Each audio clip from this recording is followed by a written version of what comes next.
Bienvenidos y bienvenidas a este tema 4 del módulo 5 Big Data y Business Intelligence. En este tema 4 vamos a hablar de la parte de adquisición del dato. En el tema 1 del módulo 5 enseñábamos un esquema de lo que es el ciclo de vida del dato, y cuando estamos hablando de proyectos de Big Data, en los que además vamos a acabar luego pudiendo conectar con temas de analítica avanzada, inteligencia artificial o incluso de Business Intelligence, veíamos que teníamos ciertas fases, ciertos pasos muy conceptuales, en los cuales cuando hagamos zoom vamos a ir viendo distintos términos, distintas tecnologías ya más propias de lo que es Big Data. En primer lugar, hablaremos del concepto también de arquitecturas lambda, ¿vale? El concepto en sí vais a ver, ya ha salido un poco intrínsecamente en algunos comentarios que hemos hecho en temas anteriores entre los distintos caminos, ¿no?, que tenemos en una arquitectura, si van los datos más hacia el tiempo real o más por paquetes, pero lo vamos a comentar un poco más. ¿Cuáles son los retos y cuáles son las tecnologías cuando hablamos de este bloque de adquisición del dato? En primer lugar, cuando estamos hablando de un concepto de Big Data, os decíamos que tenemos distintas fuentes de datos, con distintas volumetrías, con distintos formatos, distintas velocidades, ¿no?, distinta resolución del dato, como veíamos también en la parte de protocolos IoT industriales. Luego tenemos imágenes, vídeos, correos, el IoT, bases de datos relacionales, redes sociales, web. Otras fuentes más, ¿no? También veíamos en el módulo 1 sistemas informacionales de entorno industrial, como la parte del ERP, por ejemplo, el QMS, el MES. Entonces, todo eso nos genera datos que algunos van muy estructurados, otros se puede decir semiestructurados, y otras fuentes de datos que son muy heterogéneas. Entonces, todo eso, cuando hablamos de un proyecto Big Data, necesitamos una arquitectura conceptual como la que veis en la imagen, ¿vale?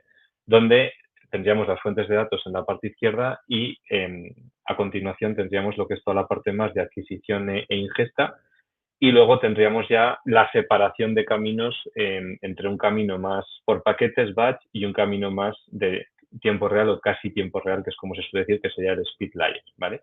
Para luego ya servir esos datos, pues si hay un business intelligence o hay alguien trabajando en la parte de ciencia de datos, creando modelos o lo que sea, ¿vale? Y luego tenemos la parte más de almacenamiento. Entonces, como veis, la parte de la arquitectura lambda que decía anteriormente va un poco en ese tema de tener dos caminos separados, que ahora vamos a comentar un poco más. En esa separación de caminos, lo que tenemos que tener en cuenta, y aquí tenéis incluso la letra lambda al principio, el por qué lo hacemos, ¿vale? Y también creo que ha ido saliendo ya en varios temas. El tener una arquitectura de este tipo, con dos caminos diferentes, principalmente es por rendimiento y por costes, ¿vale? Yo en una arquitectura Big Data, lo que más voy a penalizar siempre cuando hable de los costes va a ser la computación, el procesamiento, porque el almacenado de datos, que veremos también en otro tema de este módulo, a nivel económico cada vez es más barato, y de hecho ya es bastante barato. Entonces ahora ya no hay problema. eh, por eso comentaba, ¿no?, que es muy habitual en los proyectos hablar de terabytes de datos, ¿no? O mi portátil, decir, no, este portátil tiene 1 terabyte, ¿no?, de disco. Bueno, es algo que ya empieza a ser muy común, y eso, entre otras cosas, es muy común por el abaratamiento. Eh, pero, como os decía, la parte de procesado es la que suele penalizar más, y en ese procesamiento, pues si ese procesamiento necesitamos que sea muy tiempo real o casi tiempo real, pues podéis imaginar que el impacto va a ser mayor en costes. Por eso se proponen arquitecturas lambda, porque intentas enviar por el speed layer, que en este caso lo tenemos en la parte de abajo, solo aquellos datos que necesitemos realmente en casi tiempo real, ¿vale?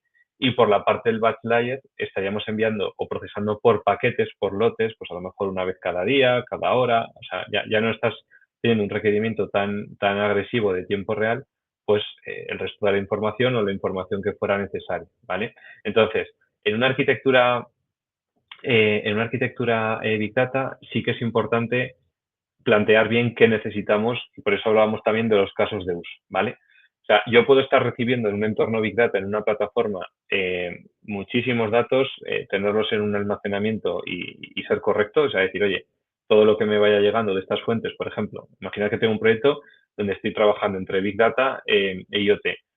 pues yo puedo estar almacenando toda esa información de la sensórica que recibo en la plataforma, pero luego cada caso de uso me fijo qué datos necesita. A lo mejor necesito crear un camino speed layer, un camino rápido, un camino caliente que se llama también en la parte de almacenamiento, que lo veremos después, pues necesito un camino por ejemplo, la señal de entrada de pieza, ¿vale? Porque es una señal que en el proceso industrial luego me va a disparar otra cosa, ¿no? Entonces, esa a lo mejor lo necesito llevar por ahí, o un grupo pequeño de señales que nos hemos traído por esa parte de IoT, pero no necesito llevar el resto. Y lo mismo por el camino de arriba. A lo mejor en ese procesamiento por lotes, pues quizás sí que pueda tener un procesamiento masivo de todos los datos para hacerle unas limpiezas o unas adecuaciones en esa parte más de calidad del dato, pero luego puedo separar muchos caminos batch o muchos caminos speed layer también para decir, oye, en este batch yo ahora voy a procesar este subconjunto de datos una vez cada hora porque lo necesito para este otro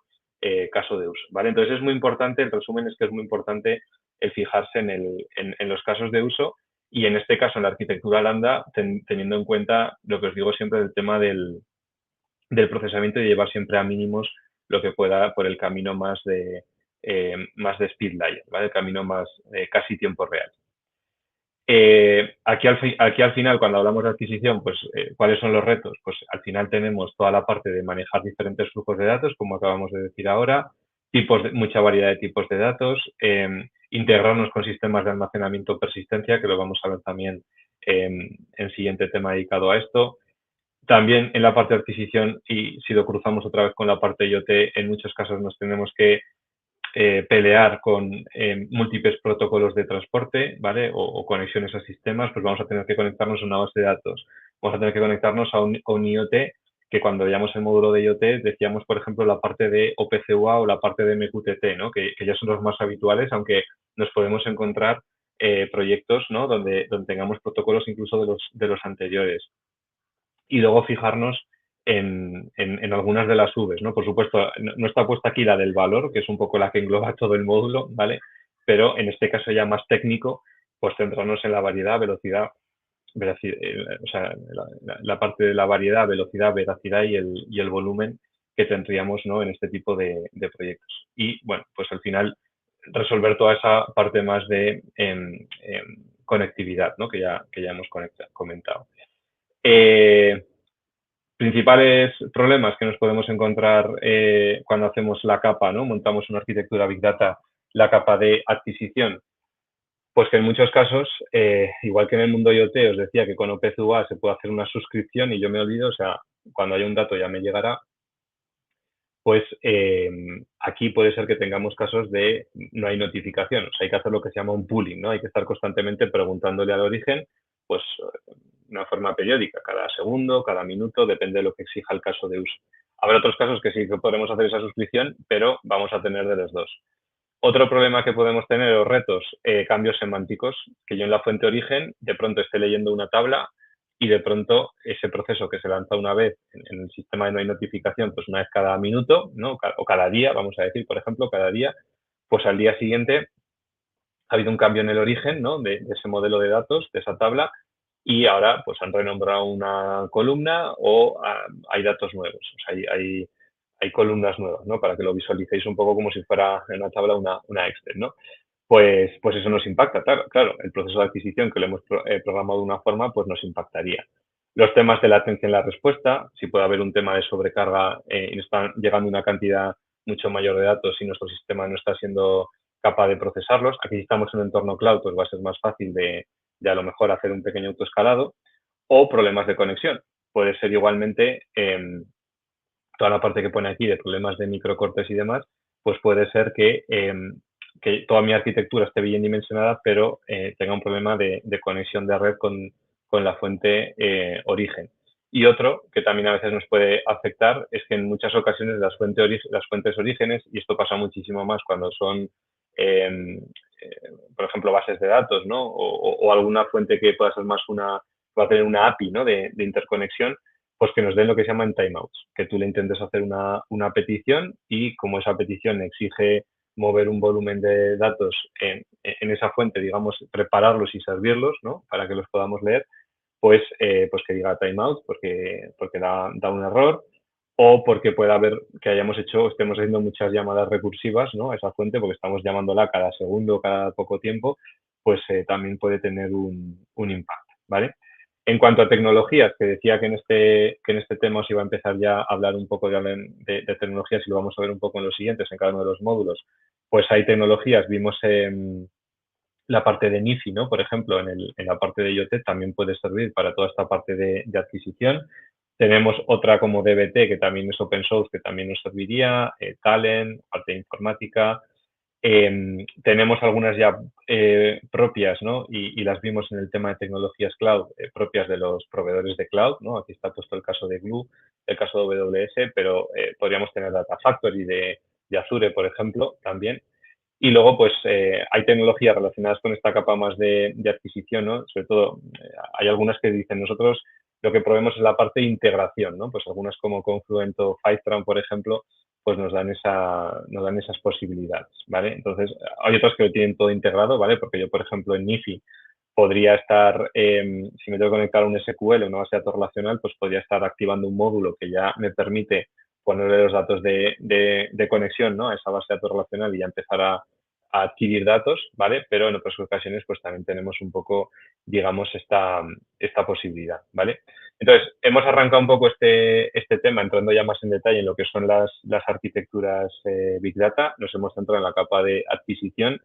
Hemos explicado un poco, ¿no?, los retos, con mucho foco en la arquitectura, tipo arquitectura Lambda, que hoy en día es la más utilizada, ¿vale? Porque tiene esa bifurcación de caminos, y el objetivo de esa bifurcación es lo que os decía, pues buscar siempre la mayor eficiencia, ¿vale? Porque, otra vez repito, volvemos siempre al valor, ¿no?, de lo que necesitamos.